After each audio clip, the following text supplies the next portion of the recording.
Hello दोस्तों, मैं शशांक आपका स्वागत करता हूं अड्डा जुडिशरी के चैनल पर। कैसे हैं आप सब लोग? उम्मीद करता हूं कि आप लोग अच्छे होंगे और अपने अपने एग्जाम्स की तैयारी भी कर रहे होंगे। बहुत से बच्चों का एक क्वेश्चन मेरे पास बार बार आता रहता है कि सर, लॉ के ये जो सेक्शंस होते हैं इनको कैसे पढ़ें, कैसे याद करें। तो मैं आप लोगों के लिए आज ये जो वीडियो बना रहा हूँ वो खासकर इसीलिए है कि आप लोगों को अलग अलग सेक्शंस को कैसे याद करना है और कैसे हर जगह पर आपको लॉ दिखना चाहिए। इसके लिए आज मैं एक एग्जाम्पल के थ्रू आप लोगों को बताऊंगा। चलिए, दूसरी चीज जो आप लोगों को आज इस वीडियो में पता चलेगी वो ये है कि भाई, हम लोगों को कभी भी जब भी हम किसी चीज को देख रहे हैं तो उसको कैसे ऑब्जर्व करना है अपने जुडिशरी के एग्जामिनेशंस के लिए।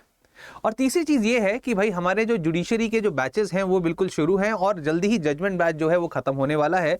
तो अगर आपको लगता है कि आप जुडिशरी की तैयारी कर रहे हैं और आपको चाहिए ऑनलाइन गाइडेंस, 1-to-1 मेंटरशिप, या फिर अगर आप चाहते हैं कि हम लोग जो टीचर्स हैं वो आपको मेंस के क्वेश्चन दें, उनके मेंटरशिप्स के थ्रू आप उनके आंसर्स लिखें, उनका आंसर चेक किया जाए, तो आपके लिए सबसे बेस्ट बैच जो है वो है जजमेंट बैच, जिसकी एंडिंग सून होने वाली है, मतलब वो खत्म होने वाला है। तो जल्दी से अपने ऑफर्स को अवेल करिए और उनको लीजिए। इसके ऑफर्स को हम लोग बिल्कुल वीडियो के एंड में बताएंगे, तो बने रहिए हमारे साथ इस पर्टिकुलर वीडियो में।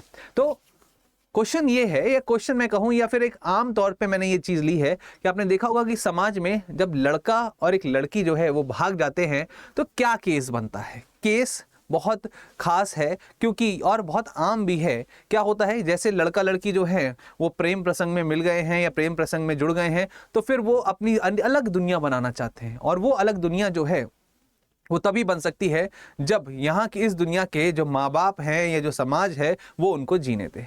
वो इसीलिए कहीं ना कहीं किसी ना किसी डर से इस पूरे समाज को छोड़कर कहीं और बसना चाहते हैं। पर पुलिस जो है वो एक ऐसी, खास कर सकते हैं कि एक ऐसी शक्ति है जो कि पूरे ब्रह्मांड में फैली है और कहीं ना कहीं से उनको वापस ले ही आएगी।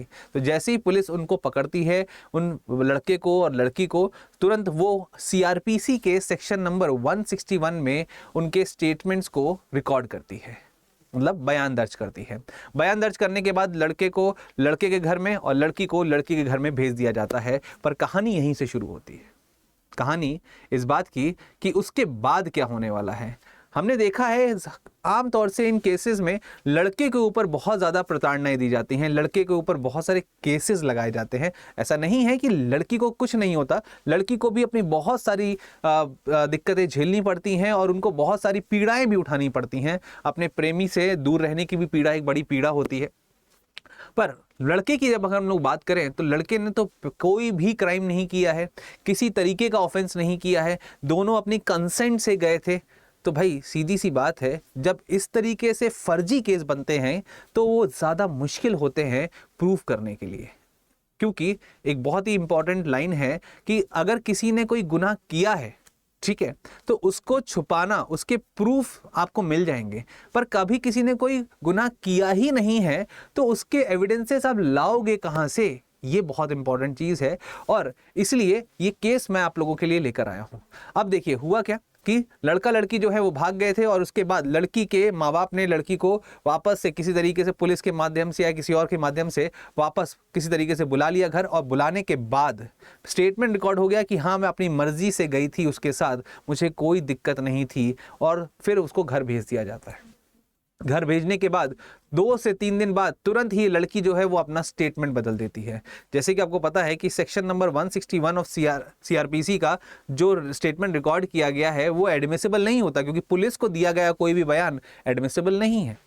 इसके बाद तुरंत ही आप देखेंगे एक एफआईआर दर्ज होती है, वो भी लड़की वालों की तरफ से होती है। और ये खासकर एफआईआर है कि उस लड़की के साथ रेप हुआ है, उस लड़की को बहला फुसलाकर शादी के इरादे से उसको जबरन उसको ले जाया गया, जिसको हम आईपीसी के सेक्शन 366 में पढ़ सकते हैं, किडनैपिंग में।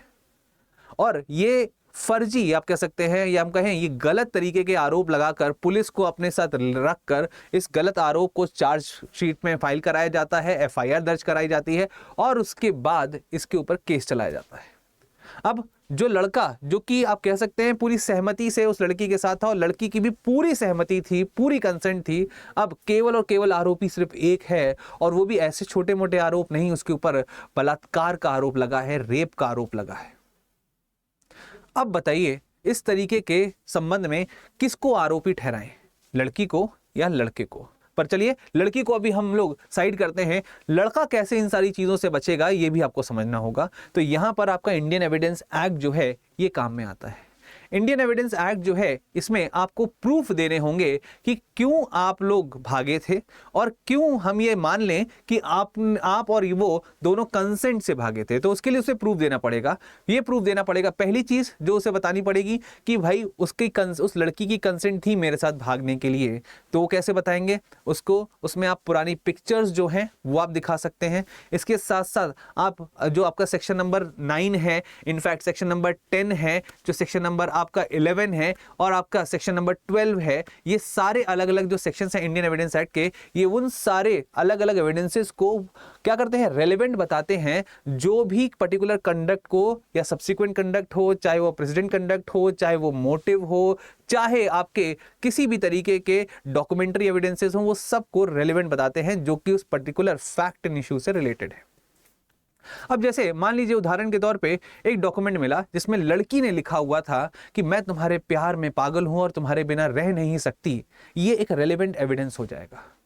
क्यों? किस बात के लिए? इस बात के प्रूफ करने के लिए कि लड़के ने उसको जबरन नहीं भगाया था, बहलाया फुसलाया नहीं था।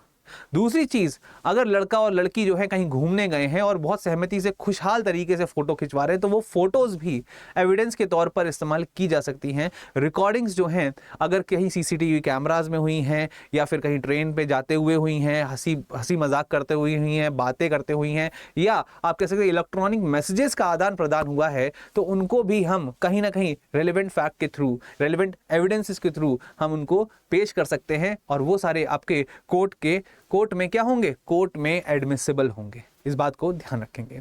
इसके साथ साथ आप लोगों को एक चीज और ध्यान रखनी है कि आपको अगर ये प्रूफ करना है कि भाई जो इंडियन एविडेंस एक्ट है, मतलब आपको ये प्रूफ करना है कि बच्चा जो है, जो लड़का जो है वो बिल्कुल सही बोल रहा है, तो उसके लिए आपको अगर लड़की का स्टेटमेंट मिल जाता है, लड़की का स्टेटमेंट मिल जाता है या स्टेटमेंट वो किसी तरीके से मजिस्ट्रेट के सामने दे देती है, तो उसका जो कन्फेशन होगा वो आपके लिए सबसे ज्यादा महत्वपूर्ण होता है। तो इस तरीके से लड़के को बचाया जा सकता है। अब बात करते हैं रियल टाइम में इसको कैसे करेंगे। तो रियल टाइम में आपको सबसे पहले तो ये देखना होगा कि लड़का जो है वो पुलिस की गिरफ्त से किसी तरीके से, आप कह सकते हैं अगर गिरफ्त में आ गया है तो फिर वो किसी भी तरीके से कोई इलीगल काम ना करे और अपने सबसे नजदीकी व्यक्ति को लिटिगेशन या किसी लॉयर के थ्रू सीधे वो हाई कोर्ट जाए और हाई कोर्ट में जाने के बाद सेक्शन नंबर 482 के तहत, सीआरपीसी सेक्शन 482 के तहत एफआईआर को क्वैश करने की कोशिश करे और क्वैशिंग जो होगी मतलब उसको निरस्त करने की कोशिश करे। वो निरस्त कैसे होगा? वो कुछ आधार दिखाने पड़ेंगे, जैसे आपके फोटोग्राफ्स हो गए, पुराने आपके बातचीत हो गई, पुराने आपके लेटर्स हो गए, इस तरीके की चीज़ों को दिखाकर इस चीज़ को प्रूफ करना होगा कि जो एफआईआर में अलग अलग चार्जेस लगाए गए हैं वो सारे के सारे निरर्थक हैं। आपको उनको ख़त्म करना होगा और वहाँ से आपकी क्वैशिंग होने के बाद एफआईआर की तुरंत ही लड़का और लड़की को किसी भी तरीके से कोर्ट के सामने जाना होगा और कोर्ट के सामने जाके इस बात को प्रूव करना होगा कि वो दोनों सहमति से भागे थे और वो दोनों ही बालिग हैं। मतलब लड़का जो है वो 21 साल से ऊपर है और लड़की जो है वो 18 साल से ऊपर है और वो दोनों अपनी मर्जी से एक दूसरे के साथ रहना चाहते हैं। और अगर उन्होंने शादी कर ली है तो वो मैरिज सर्टिफिकेट जरूर दिखा दें एज एन एविडेंस, जिससे कि कोर्ट को ये प्रूफ हो जाएगा कि हाँ ये सारे के सारे लोग जो हैं बिल्कुल सही बोल रहे हैं और जो एफआईआर दर्ज हुई थी वो बिल्कुल फर्जी थी। अब इसके साथ साथ अब अगर आपको प्रोटेक्शन चाहिए, क्योंकि होता क्या है कि लड़का और लड़की जब इस तरीके के कदम उठाते हैं तो उनके घर वाले ही सबसे बड़े दुश्मन बन जाते हैं उनके। तो आपको इस बात को ध्यान रखना होगा कि किसी भी तरीके से आपको या तो सेक्शन नंबर 482 के जो सीआरपीसी का सेक्शन नंबर 482 है जो कि inherent power of high court की बात करता है, वहीं से आपको प्रोटेक्शन मिल जाए, या फिर आप वहां के सुपरिटेंडेंट के पास जा सकते हो, जो आपके एसएसपी हैं उनके पास जा सकते हो, पुलिस के बड़े अधिकारी के पास जा सकते हो और वहां पर प्रोटेक्शन के लिए बोल सकते हो। प्रोटेक्शन ऑर्डर जो है कोर्ट से भी आपको मिलता है और प्रोटेक्शन ऑर्डर आपको इस तरीके की अथॉरिटी से भी मिलता है। तो इस तरीके से आप अपने सारे के सारे कामों को पूरी तरीके से कर सकते हैं और इसमें आपको किसी भी दबाव में आने की जरूरत नहीं है।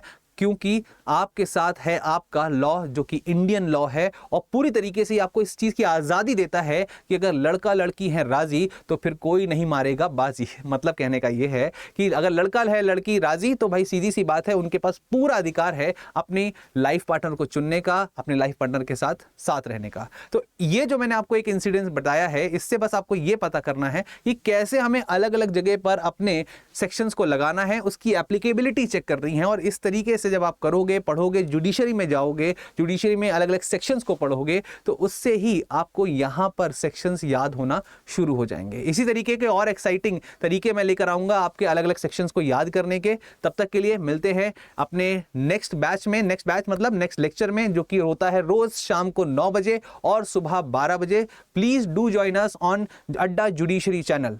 अच्छा, इसके बाद अब मैंने जैसे आपको बताया था कि अगर आप लोगों को ये वीडियो अच्छी लगे तो आप हमारे पैक्स को भी एक बार यूज़ कर सकते हैं। अगर आप मुझसे 1-to-1 बात करना चाहते हैं तो आप ऑनलाइन फॉर्म जो है हमारे चैनल पर, उसको भी आप भरकर मुझसे बात कर सकते हैं। और हमारे कोर्सेज़ को अगर आप लेना चाहते हैं तो आप हमारे कोर्सेज़ को भी ले सकते हैं। और उस कोर्सेज़ की अगर मैं बात करता हूँ तो कुछ कोर्सेज़ को लेने का बहुत सिंपल सा तरीका क्या है, आपको कुछ नहीं करना होगा। हमारा जो बैच है जजमेंट बैच वो शुरू हो चुका है, और इसके एनरोलमेंट की जब मैं बात करता हूं तो ये एनरोलमेंट के लिए आपके पास ये नंबर है, यहां पर आप जा सकते हैं। और इसके साथ साथ आप यहां पर एक खास कोड लगा दीजिए जो कि है एस लाइव कोड लगाने के बाद आपको इस जजमेंट बैच का जो प्राइस है उससे काफ़ी कम प्राइस में आपको ये जजमेंट बैच मिलेगा, जो कि ऑल जुडिशरी बैच है। मतलब कहने का है कि इसमें आपको प्री मेंस इंटरव्यू तक के सारा गाइडेंस आपको दिया जाएगा, और सिर्फ लॉ पढ़ाया नहीं जाएगा, लॉ महसूस कराया जाएगा। और आपको एक पर्सनल मेंटोर भी मिलेगा। अगर आप मेरा कोड लगाते हैं तो आपको जो पर्सनल मेंटोर मिलेगा वो मैं हो रहूँगा, और आपको मैं हर एक चीज़ पर गाइड भी करता चलूँगा कि कैसे प्री की तैयारी करनी है, कैसे मेंस की तैयारी करनी है, कैसे मेंस के क्वेश्चंस लिखने हैं, कैसे मेंस को हमें हैंडल करना है, कैसे इंटरव्यू की तैयारी करनी है।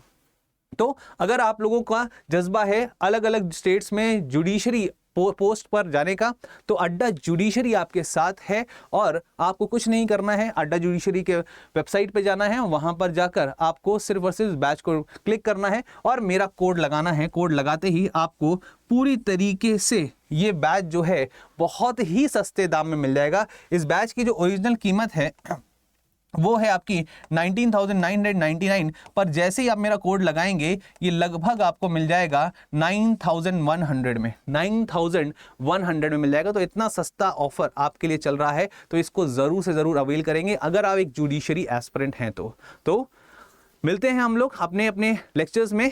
तब तक के लिए स्टे ट्यून विद अस, अड्डा जुडिशरी। थैंक यू एंड जय हिंद।